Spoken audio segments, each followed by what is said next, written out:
Dikisahkan, Khalifah Umar bin Khattab menceritakan bahwa pada saat itu Abu Bakar As-Siddiq sedang menjadi khalifah, dan inilah salah satu kisahnya.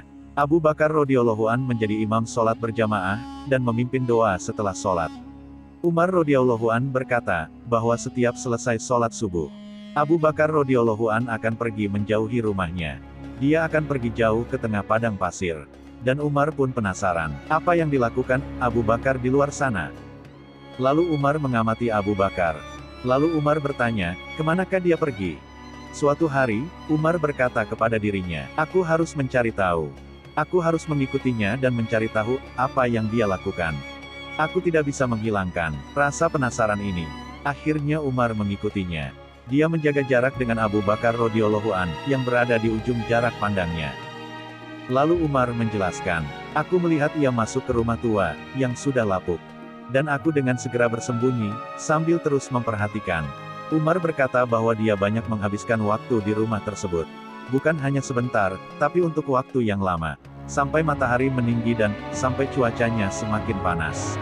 Dan ini terjadi dari subuh sebelum matahari terbit, sampai matahari meninggi. Barulah Abu Bakar pergi meninggalkan rumah tersebut, kembali ke kota Madinah. Umar menegaskan, di sini jauh dari kota Madinah. Lalu Umar berkata, aku menunggu sampai aku tidak lagi melihat Abu Bakar.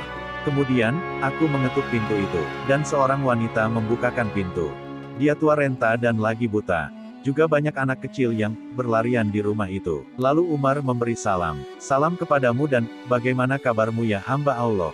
Dan dia membalas, aku hanyalah wanita buta. Tiada seorang pun yang mengurusiku, dan aku juga bersama anak-anak ini. Coba bayangkan, anak wanita ini telah meninggal. Dia yang sekarang merawat anak-anak, yang ditinggalkan oleh orang tuanya. Singkat cerita, wanita tua ini bersama anak-anak tersebut. Lalu Umar bertanya, siapakah tadi tamu yang berkunjung ke rumahmu setiap hari?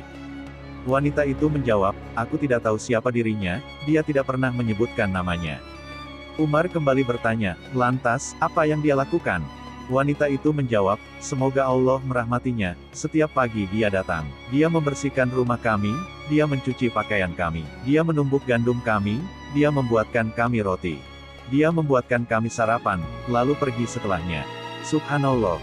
Coba bayangkan, jika hanya ini, gambaran Abu Bakar As-Siddiq. Ini sangat luar biasa. Pemimpin, seorang kepala dari seluruh umat, khalifah, pria yang paling penting di tengah umat, dengan pangkat dan statusnya. Dan dia pergi setiap hari ke rumah itu.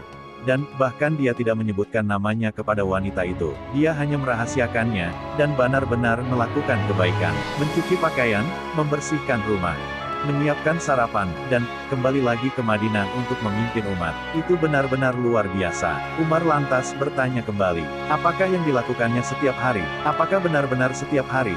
Wanita itu menjawab, benar, setiap hari. Semoga Allah merahmatinya. Lalu Umar bertanya, apakah engkau membayar sesuatu kepadanya? Tidak, tidak ada, jawab wanita itu.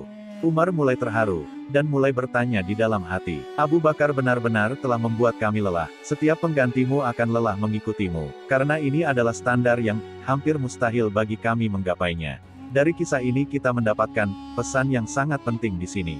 Dapatkah Anda bayangkan berapa banyak kebaikan yang dilakukan oleh Abu Bakar, yang tidak tercatat dalam sejarah? Berapa banyak rahasia yang dia sembunyikan? Dan kenapa dia tidak hanya memikirkan dirinya sendiri? Bukankah ia terlalu baik untuk melakukan semua itu? Dari kisah ini kita dapat mengambil pelajaran bahwa, jika kamu memiliki kebaikan, cukuplah hanya Allah yang mengetahuinya, dan bukan hanya bersedekah secara diam-diam, tetapi juga memiliki pengingat spiritual, yang berimbas pada diri sendiri. Seperti Abu Bakar radhiyallahu an, pergi mengunjungi wanita tua itu, dan melakukan semua kebaikan tersebut. Wallahu a'lam bishawab.